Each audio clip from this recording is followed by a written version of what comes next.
Hello everyone, আমি একটা birthday blog নিয়ে তোমাদের সামনে চলে এসেছি। আজকে হলো বাবার বার্থডে, মানে আমার শ্বশুর মশাইয়ের। তো সকালবেলা আমি স্নান করে পুজো দিয়ে, বাবার নামে পুজো দিয়ে, তার প্রসাদ নিয়ে চলে এসেছি ঠাকুরের কাছ থেকে। এসে রান্না বসিয়েছি।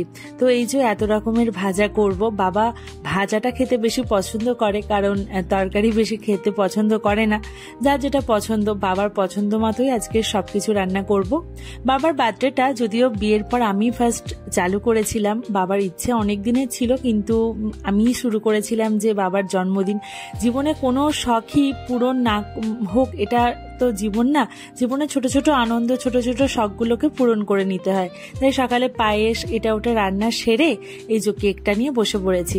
এই কেকটা আমার হাজবেন্ড আর ছেলে দুজনে মিলে নিয়ে এসেছিলাম, আমি তখন রান্না করছিলাম। তো এই দেখো কেকটা খুব সুন্দর দেখতে, কিন্তু আর খেতে কিন্তু খুব সুন্দর ছিল। যদিও আমি সেদিন নিঢাল ছিলাম, যতক্ষণ না বাবা খায় ততক্ষণ আমি সকাল থেকে কিছু খাইনি। তো এই যে প্রসাদটা বাবার মুখে ছুঁয়ে তারপরে আমি হয়তো একটু জল খেয়েছিলাম। আর কটা বাজে, তো আমি রান্না শুরু করেছিলাম হয়তো 10টা থেকে, শেষ করেছিলাম 12:30টার মধ্যে। তারপর 1টার মধ্যে বাবাকে খেতে দিয়েছিলাম। যেহেতু আজকে বাবার ছুটির দিন, তো বাবা ঘরেই ছিল, কোনো প্রবলেম হয়নি। আর আমার হাজবেন্ড ভিডিওটা বানিয়ে দিচ্ছিল। তো আমি প্রত্যেক বছরই করি, যেহেতু ব্লগ করতাম না, ভিডিও করতাম না, অনলি ছবি ছাড়তাম, কিন্তু যেহেতু ব্লগ দিচ্ছি তখন আমার মনে হয় ছোট ছোট ক্লিপগুলো সবাই দেখুক, আনন্দ খুশি সবকিছু মিশিয়েই তো জীবন, তো সবাই দেখুক, সবকিছুটা শেয়ার করলাম। এই যে কেকটা তোমাদের দেখালাম, এবার কেক কাটা হবে। আর এই দেখো আমার ছেলে পাঞ্জাবি পরে রীতিমতো রেডি, দাদার সাথে কেক কাটবে।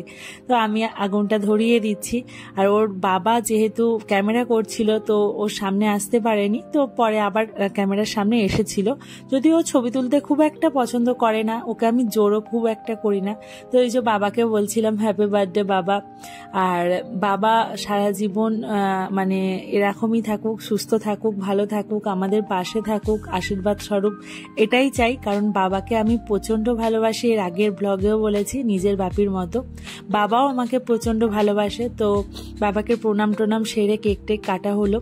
এই যে আমার হাজবেন্ড অনেক বলাতে এসেছে, এসে বাবাকে কেক টেক খাওয়াচ্ছে, আর আমি ক্যামেরাটা ধরছি তখন।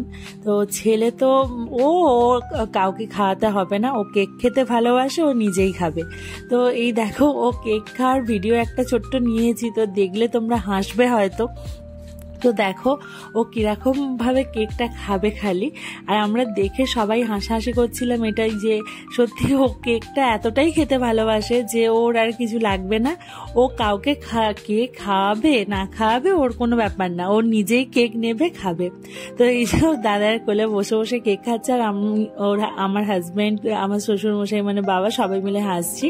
আর এই যে রান্নাঘরে আমি তখন প্রিপারেশন নিচ্ছিলাম বাবাকে খাবার দেব। তো আমার হাজবেন্ড দেখলাম ক্যামেরা নিয়ে এসছে, তো আমি তখন সাজিয়ে রেখেছিলাম জাস্ট আমি দেব বলে। তো ক্যামেরা এনেছে, আমি বললাম তাহলে একবার দেখিয়েই দাও কি কি রান্না করেছি। তো ও ক্যামেরায় দেখিয়ে দিল সবকিছু মোটামুটি। এই মাছ টাছের আয়োজন যেরকম প্রত্যেকবারে করি, এবারেও করেছি। হয়তো খুব 27 রকমের রান্না আমি করেছি, অন্যবারে হয়তো আরো বেশি করি, কিন্তু এবছর পারলাম না, কারণ এবছর সময়টা একটু কম ছিল।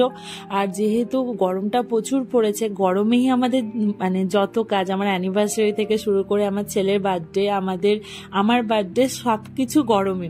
তো যাই হোক, গরমকে উপেক্ষা করেও সবকিছু করতে হবে। বাবাকে প্রচুর ভালোবাসি, আর আমি চাই না বাবা যত দিন থাকবে, আমি চেষ্টা করব তত দিন এরকম ভাবেই জন্মদিনটা সেলিব্রেট করার, আমরা একসাথে হাসি খুশি ভাবে এইভাবেই আনন্দ করে কাটাতে চাই বাবার সাথে। তো বাবার একটুখানি হাসি, একটুখানি আনন্দ, এটাই তো আমাদের জীবনের সবকিছু, তাই না? যে মানুষটা মাথার ওপরে বটগাছের মতো রয়েছে, তার একটু আনন্দের জন্যই তো আমরা সন্তানরা সবকিছু করতে পারি। তো এটুকু কেনই বা করব না? তো বৌমা কম, মেয়ে বেশিই ভাবে বাবা, কারণ সেই কবে 17 বছর থেকে আমি এখানে এসেছি। তো আজকে 10টা বছর দেখতে দেখতে হয়েই গেল যে আমি এই বাড়িতে রয়েছি। তো একইভাবে প্রত্যেক বছর করি, এবছরও করলাম। তো বাবা খুব খুশি। বাবার নাকি ইচ্ছে ছিল ছোট থেকে এরকম কোনো, কিন্তু সেরকম ভাবে বাবার মা কোনোদিন করে দিতে পারেনি। তো শুনেছিলাম আমার একটা দিদার একটা দিদার মুখে দিদা শাশুড়ির মুখে শুনেছিলাম, তো তারপর থেকে আমি শুরু করেছি এটা।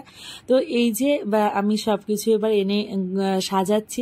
প্রথমে আমি কলা পাতার উপর রেখে সাজাচ্ছিলাম, যেহেতু বাবা কলা পাতাটা মানে দেখতে ভালোবাসে। বাবার যাবতীয় রান্না সব কিন্তু আমি করেছি, মানে বাবা ভাজা থেকে শুরু করে, মানে মাছের আইটেম কম খায়, কিন্তু ভাজা থেকে শুরু করে অন্য রকমের ডাল, অন্য রকমের শাক, সেই সব কিছু আমি করেছি।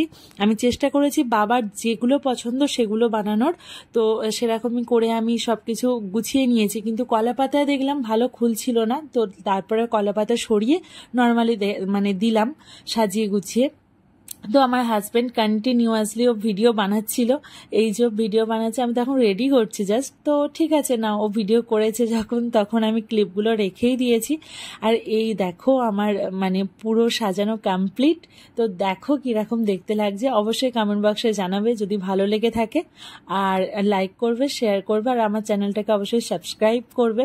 প্রত্যেক বছরই এরকম করে করি, এটা নতুন না এবছর, কিন্তু তারপরও যেহেতু এবছর ব্লগটা বানাচ্ছি সেই জন্য হয়তো একটু ভিডিওটা করলাম, না হলে হয়তো ছবি।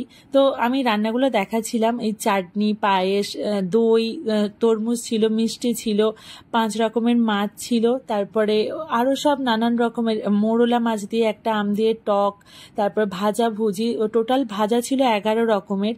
এক ধরনের শাক করেছিলাম পুঁই শাক দিয়ে, যেটা বাবা ভালোবাসে, নারকেল দিয়ে। আমি রেসিপিটা অবশ্যই শেয়ার করব।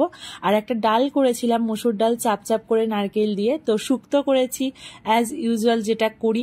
তো ডাব রেখেছি, মানে এভরিথিং যেটা বাবা পছন্দ করে। তো সব রকম 11 রকমের ভাজা সহ সব রকম মিলিয়ে টোটাল 27 রকমের আইটেম ছিল।